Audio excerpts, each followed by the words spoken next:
Assalamualaikum warahmatullahi wabarakatuh. Alhamdulillahi rabbil alamin, allazi arsala rasulahu bil huda wa dinil haqq liyuzhirahu ala dini kullihi wa kafa billahi shahida.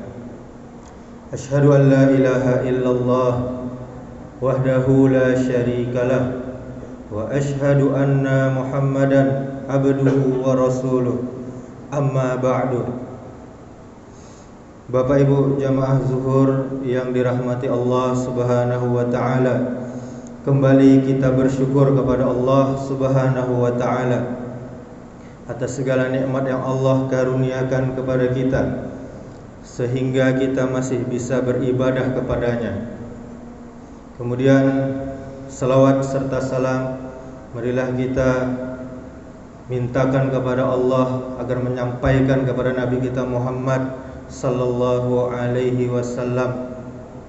Allahumma salli wa sallim wa barik ala Muhammadin wa ala alihi wa ashabihi ajma'in. Bapak Ibu jamaah yang dirahmati Allah Subhanahu wa taala, ada sebagian orang yang masih belum tahu bahwa berhubungan suami istri boleh dilakukan di malam hari bulan Ramadan. Ada juga yang masih belum tahu bahwa boleh makan sahur dalam keadaan junub setelah berhubungan suami istri. Kemudian masih ada juga yang belum tahu bahwa boleh menyikat gigi ketika berpuasa. Ada juga yang belum tahu bahwa boleh berpuasa walaupun tertinggal sahurnya. Ada juga yang masih belum tahu bahwa boleh bagi orang yang memasak untuk pabukuan orang berpuasa mengecap rasa makanannya selagi tidak tertelan. Itulah kaum muslimin, Bapak Ibu, pentingnya kita berilmu. Kaum muslimin saudaraku jamaah yang dimuliakan Allah Subhanahu wa taala, perintah berpuasa tak hanya sekedar rukun Islam dan bukan hanya sekedar kewajiban. Lebih dari itu, perintah puasa merupakan ibadah mulia di bulan yang juga mulia, yaitu Ramadan. Setidaknya terdapat 4 hal yang perlu kita semua persiapkan menjelang Ramadan tiba. Yang pertama yaitu kita bertaubat kepada Allah Subhanahu wa taala. Kita perbanyak taubat kepada Allah sebelum masuknya Ramadan. Kita perbanyak istighfar, astaghfirullahalazim, astaghfirullah wa atubu ilaih, sebab kita akan menyambut datangnya bulan mubarak, bulan yang penuh dengan keberkahan.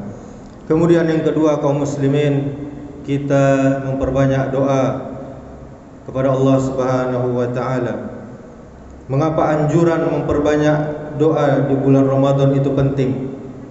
Sebab tak banyak orang yang bernasib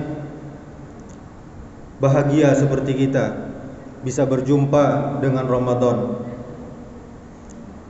Dan siapapun yang merasa senang, riang gembira menyambut bulan Ramadan, maka Allah Subhanahu wa taala memberikan kemuliaan untuknya.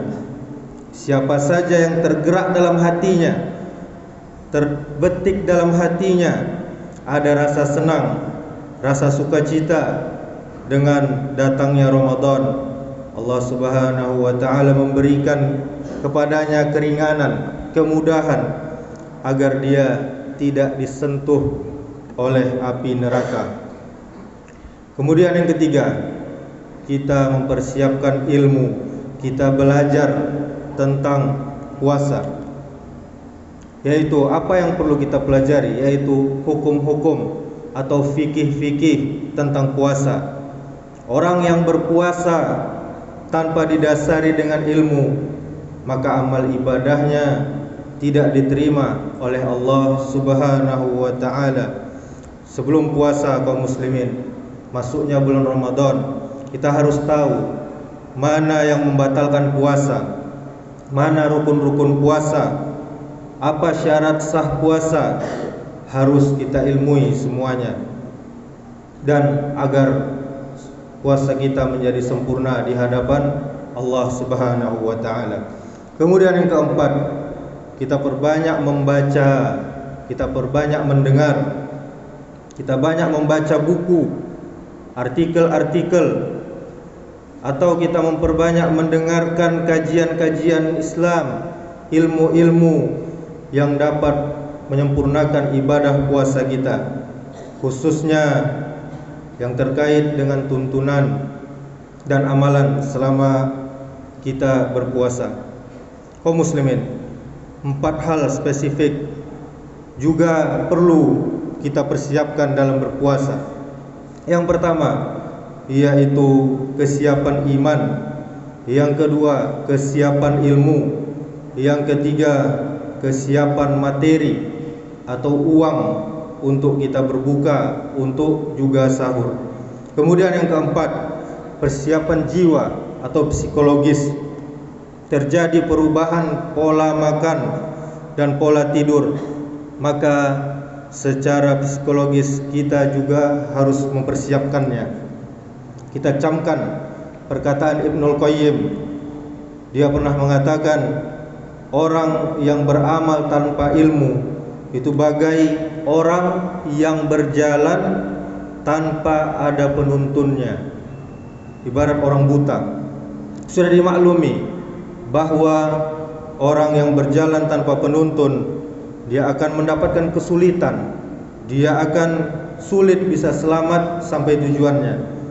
Siapa yang terpisah dari penuntun jalannya, maka tentu dia bisa tersesat.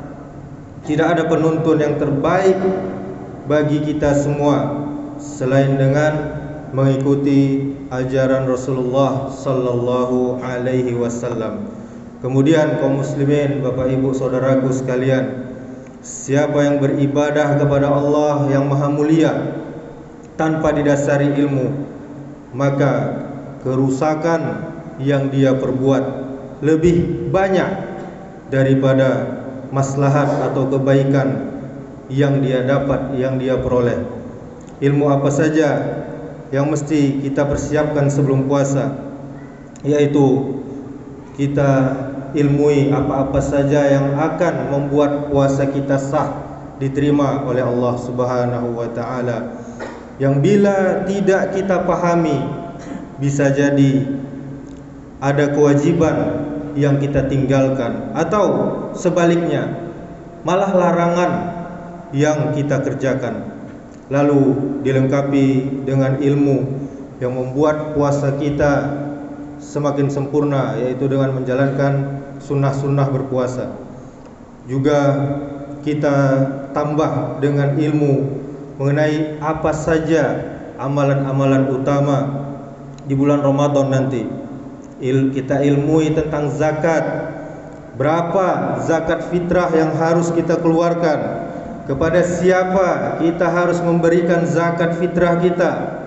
Masih banyak kaum muslimin yang memberikan zakat fitrahnya kepada gurunya, padahal gurunya orang yang mampu, orang yang kaya, orang yang banyak duitnya.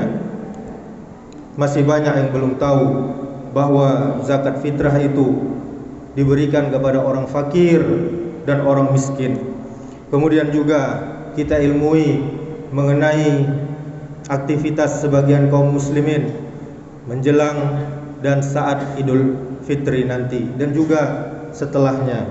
Semoga dengan mempelajarinya, bulan Ramadan kita nantinya akan lebih berkah, dan semoga Allah Subhanahu wa taala memudahkan kita dalam meraih ilmu sebelum kita memasuki Ramadan. Demikianlah nasihat singkat ini, semoga bermanfaat. Subhanakallahumma wa bihamdika asyhadu an la ilaha illa anta astaghfiruka wa atubu ilaik. Wassalamualaikum warahmatullahi wabarakatuh.